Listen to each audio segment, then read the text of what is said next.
In a time when questioning the accepted order could mean risking everything, there lived a man who refused to be bound by the limits of conventional thought. He envisioned a universe without boundaries, where stars stretched endlessly across the cosmos, each potentially harboring life. To him, divinity was not confined to sacred texts or distant heavens, but was interwoven with every atom of existence. His ideas were radical, dangerous, and ahead of their time.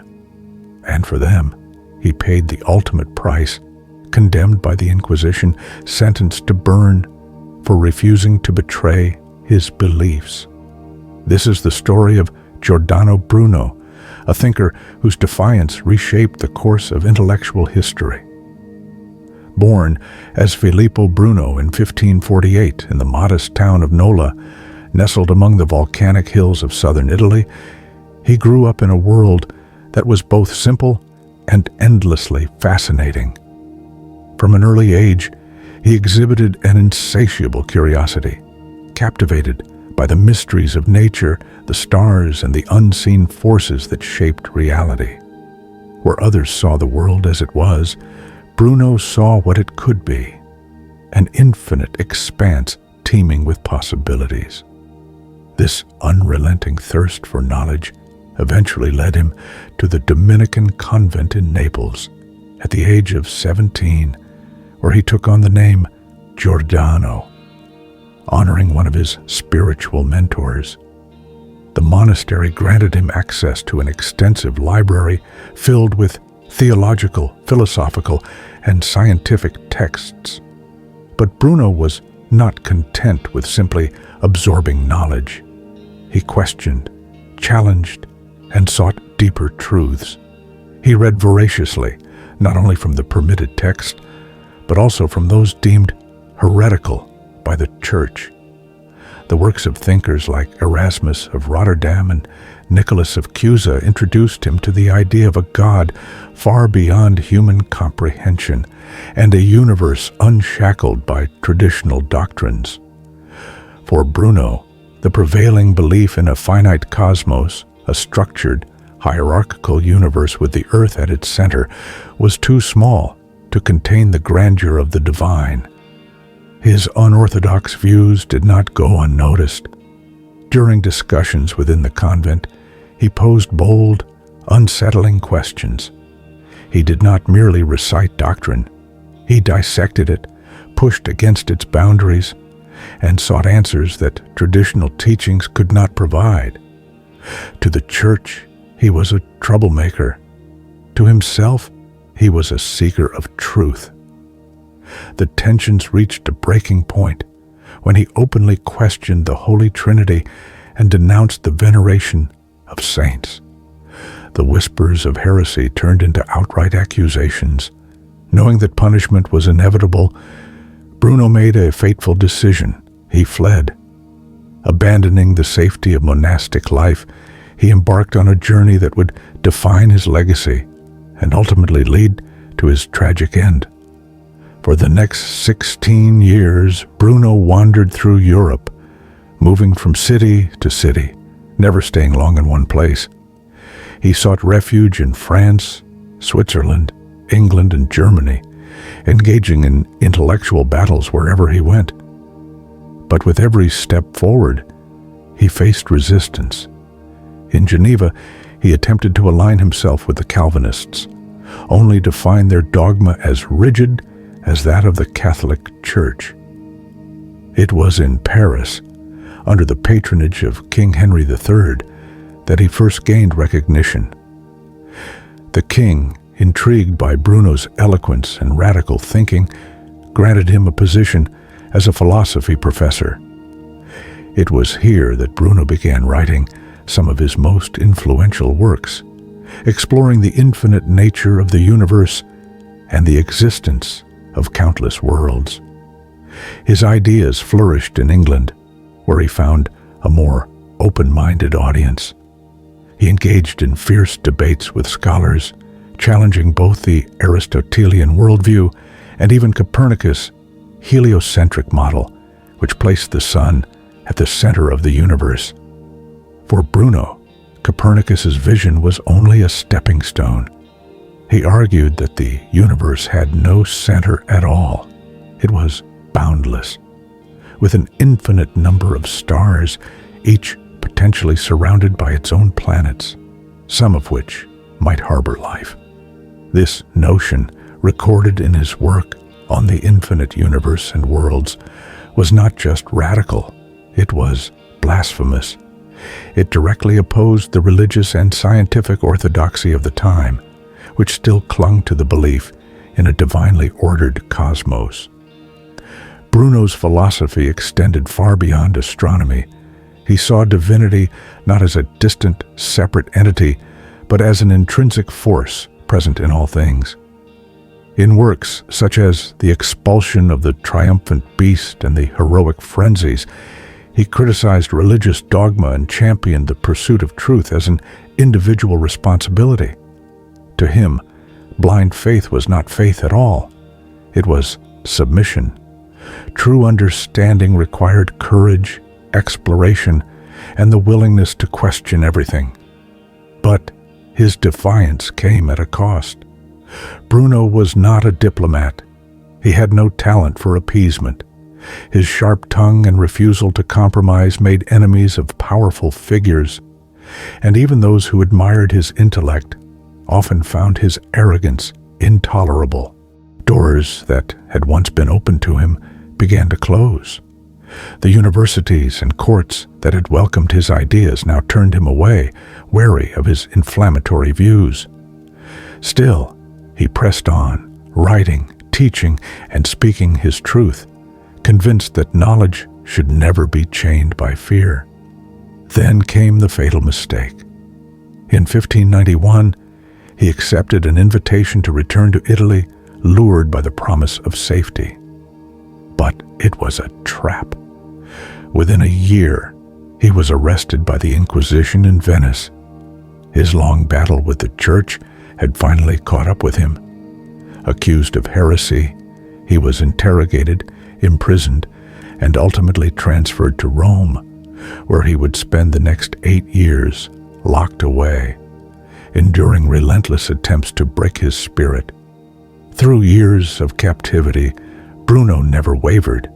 The Inquisition demanded he recant, offering him multiple opportunities to save himself. He refused. His belief in an infinite universe, the multiplicity of worlds, and the divine presence in all existence were not just theories to be debated. They were truths he was willing to die for. The tribunals saw his defiance as a direct threat to the Church's authority. When asked one final time to renounce his views, he responded with a statement that would echo through history. "Perhaps you pronounce this sentence with greater fear than I receive it." With those words, his fate was sealed. On the morning of February 17th, 1600, he was led to Campo dei Fiori, a crowded square in the heart of Rome.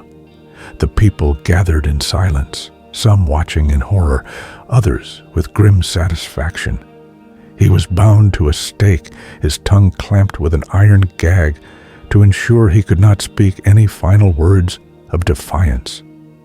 The fire was lit, the flames consuming his body, but not his ideas.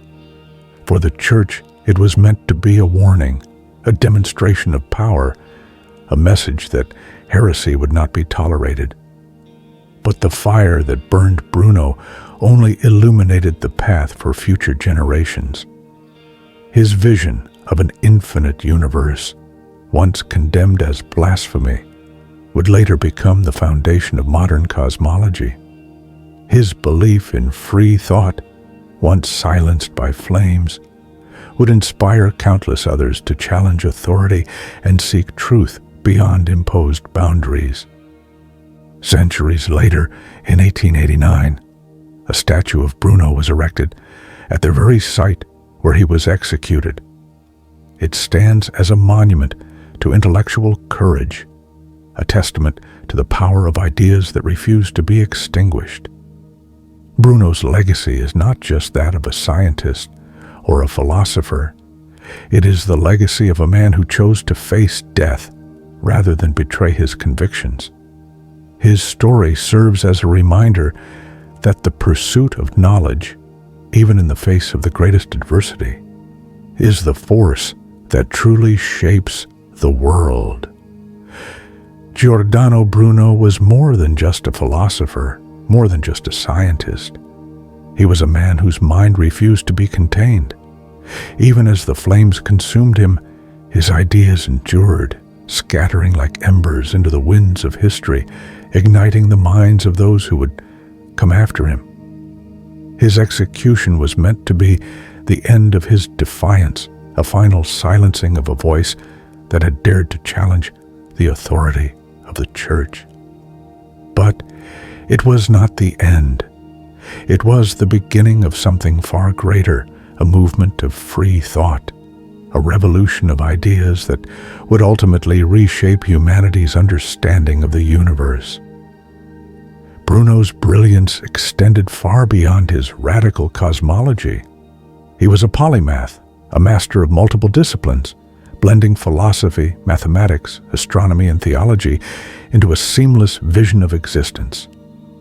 One of his most extraordinary talents was his memory, a gift so profound that it astonished even the most learned scholars of his time.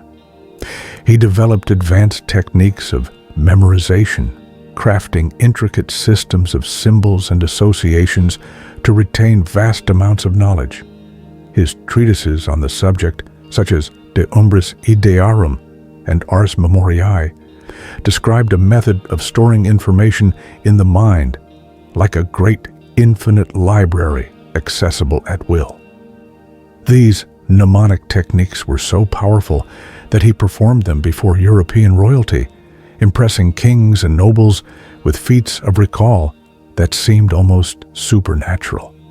But for all his intellectual gifts, Bruno was also a man of unshakable conviction, a thinker who refused to compromise, even when faced with the unyielding machinery of persecution. He lived in an era where to think differently was dangerous, where to question authority was to invite destruction. And yet, he did so fearlessly.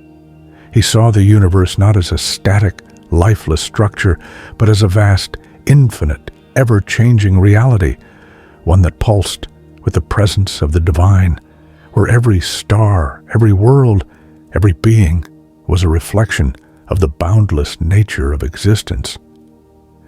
His defiance was not only against religious dogma, but against all forms of intellectual oppression. He rejected the idea that knowledge should be confined, controlled, or dictated by any institution. For Bruno, truth was not something to be handed down from authority, but something to be sought, questioned, and explored without fear. This belief put him at odds not only with the Catholic Church, but with many of his contemporaries, including Protestant reformers who, despite their opposition to Rome, were just as unwilling to tolerate his radical ideas. Throughout his wanderings across Europe, he remained an exile, always searching for a place where he could freely express his thoughts. But the world was not ready for him. His ideas were too vast, too revolutionary, too dangerous for the time in which he lived. And so, the world turned against him. Betrayed, arrested, and imprisoned, he faced years of trial and torment. Yet, he never surrendered to fear. Even in the cold, dark cells of the Inquisition, he held on to his beliefs, refusing to bow, refusing to break. The trial of Giordano Bruno was not just a legal proceeding. It was a battle between the forces of control and the forces of liberation. His inquisitors sought to make an example of him, to prove that no mind, no matter how brilliant, could defy the authority of the church and survive. But Bruno was unrepentant. He stood before his accusers not as a broken man pleading for mercy, but as a warrior of the intellect, refusing to betray the truth he had uncovered. And when they pronounced his sentence, death by fire, he did not waver, he did not beg. Instead, he met their judgment with words that would echo through time. Perhaps you pronounce this sentence with greater fear than I receive it. On that fateful morning of February 17th, 1600, the city of Rome awakened to witness a spectacle meant to terrify and silence. The crowd gathered in Campo dei Fiori, watching as the condemned philosopher was led to the stake.